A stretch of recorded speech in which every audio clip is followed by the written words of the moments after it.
You are watching a prince smile. He waves at the crowd. He laughs at the right moment. He claps on cue. Everything looks perfect. But look closer. Look at his eyes. Look at the way his hands grip the railing, just a second too long. Look at the way he freezes, just for a fraction of a second, when the crowd roars. The world has been calling him cheeky, adorable, the funny one. But behind those palace gates, servants started leaving quietly. Nannies stopped giving interviews. And royal handlers were caught on hot mic saying words that were never supposed to leave that balcony. What exactly has been hidden from public view? A palace psychologist recently broke her silence, and what she revealed could shake the British monarchy to its very core. This is not about affairs. This is not about money. This is about a little boy who has been performing for the world, and what it has been costing him. Stay with me, because by the end of this video, you will never look at Prince Louis the same way again. For years, the world has watched Prince Louis with pure delight. The silly faces at Trooping the Color, the tongue sticking out at his mother during the Platinum Jubilee, the uncontrollable laughter beside King Charles on the Buckingham Palace balcony. To the outside world, he is the comic relief of the monarchy, a 7-year-old boy who cannot quite contain himself, and whom everyone finds absolutely irresistible. But what if the story the palace has been selling you is not the whole story? Let us start at the very beginning, because to understand what may be happening with Prince Louis today, you have to understand the world he was born into. Louis Arthur Charles was born on April 23, 2018, the third child of Prince William and Princess Catherine. From his very first public appearance, the cameras never stopped. He was photographed on the steps of the Lindo Wing just hours after birth. He was dressed in coordinated royal blue for family portraits. He was carried and posed and presented to a world that had already decided he was adorable before he could speak a single word. What is rarely discussed is what that kind of public exposure does to a developing child.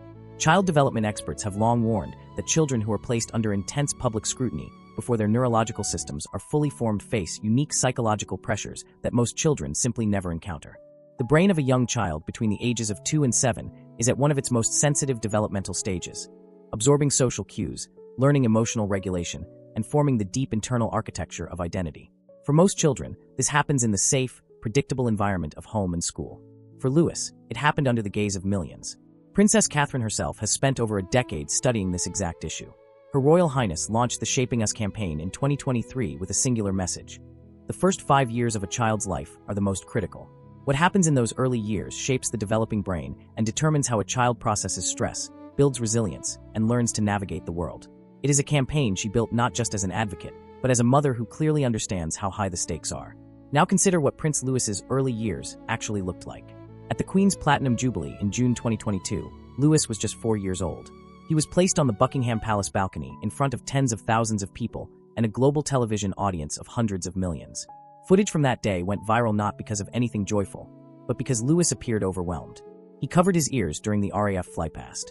He made exaggerated expressions that body language experts immediately began analyzing. He appeared to struggle with the sheer noise and scale of the environment around him. The palace's response? They called it cheeky, adorable. The internet agreed and made memes. But some child development specialists quietly raised a different question. Was that a child playing up for the cameras? Or was that a child in genuine sensory distress, doing the only things a 4-year-old knows how to do when the world becomes too loud? A royal insider speaking to OK Magazine confirmed at the time that William and Kate actually had to remove Louis from the Platinum Jubilee pageant when he became too overwhelmed. The source was careful in their phrasing. They called it Louis being boisterous, energetic, a lot for a young child. But the decision to remove him entirely speaks louder than any spin. At Trooping the Color in 2024, the scenes repeated. Royal insiders again spoke to OK Magazine, describing Louis as an energetic child who was unable to contain his excitement at being at a public event. What the outside world saw as excitement, handlers were privately managing as something more complex.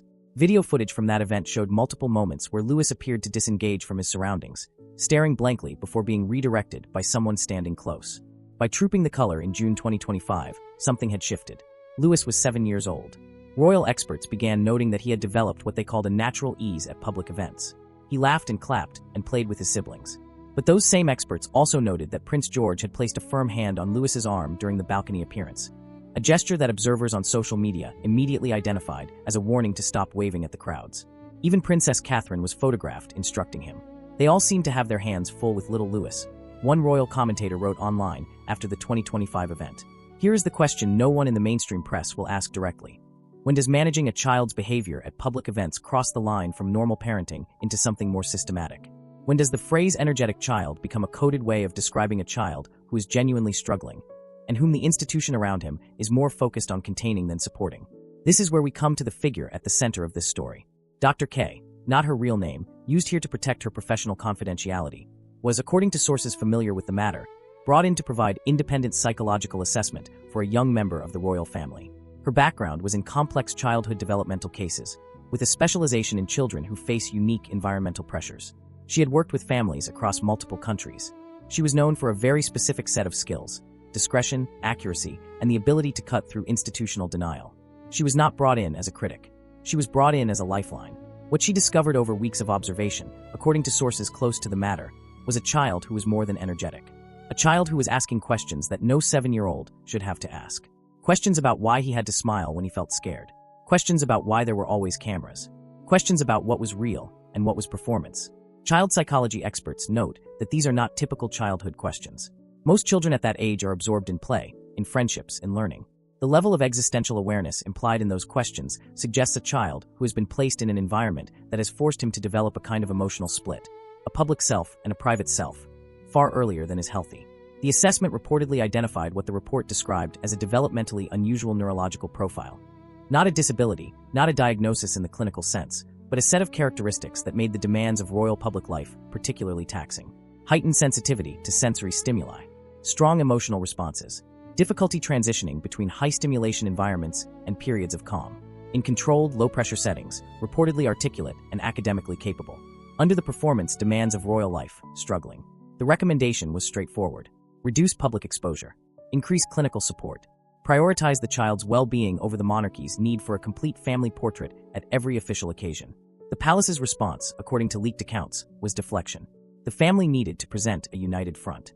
The public needed to see the children. There was no room for speculation. And there was certainly no room for a psychologist, brought in as a confidential resource, to begin raising alarms that could become a media story. It is worth pausing here to note what we know for certain from verifiable public record.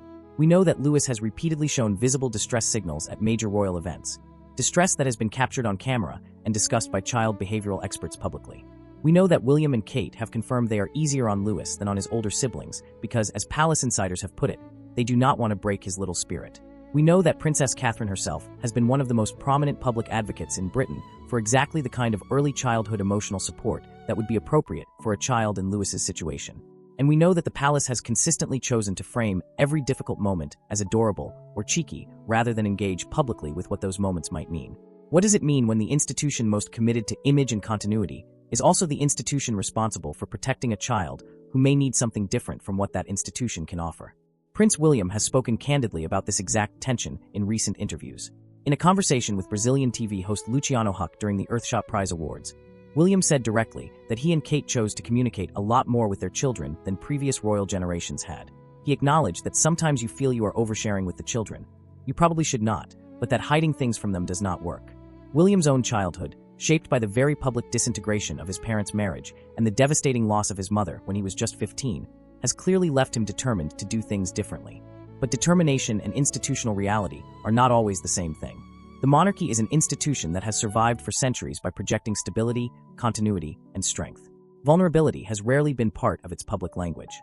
Even as William and Kate have worked to modernize the crown, through mental health campaigns, through more open communication, through a parenting approach that royal experts describe as genuinely warm and child-focused, they are still operating within a system that has its own gravitational pull.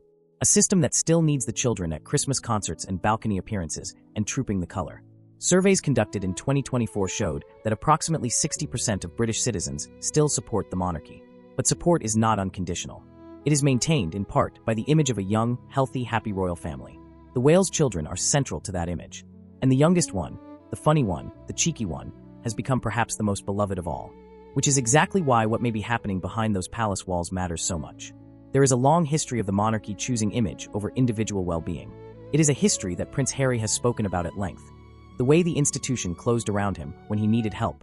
The way his mental health struggles were managed and minimized rather than genuinely addressed. Harry's own account of his childhood describes a young man who was told, in ways both explicit and implicit, that the role came before the person. Is history repeating itself? Is a different child, in a different generation, facing a version of the same impossible bargain? What we know is this. Prince Louis is 7 years old. He lives in a world where his smallest expression is captured and analyzed by millions of people. He has been placed on public stages since the day he was born. The adults around him, parents who clearly love him, experts who clearly see him, handlers who clearly manage him, are all navigating a system that was not designed with his individual needs in mind. Princess Catherine's own life in 2024 demonstrated just how serious the consequences of prioritizing institutional image over individual health can be. Her cancer diagnosis, concealed for months while the palace managed a media crisis around her disappearance from public view, became a global story that the palace could not ultimately control. The lesson of that episode, that transparency, even painful transparency, ultimately serves everyone better than managed silence, seems to be one the institution is still learning. Child mental health experts universally agree that the most important thing any child needs is to feel seen, protected, and accepted for who they actually are, not for the performance they deliver. The question hanging over Kensington Palace, and over the future of the monarchy itself, is whether the institution can offer that to a 7-year-old boy who never asked to be born into it. The cameras will be back at the next royal event. Louis will be there. He will probably do something that makes the crowd laugh. The headlines will call him cheeky. The internet will make a gif. But somewhere behind those palace gates, there is a little boy who reportedly asked a psychologist, "Why do I have to smile when I am scared?" That question deserves an answer. Not a photo op, not a press statement, an answer. And the silence from the palace, so far, may be the most telling response of all.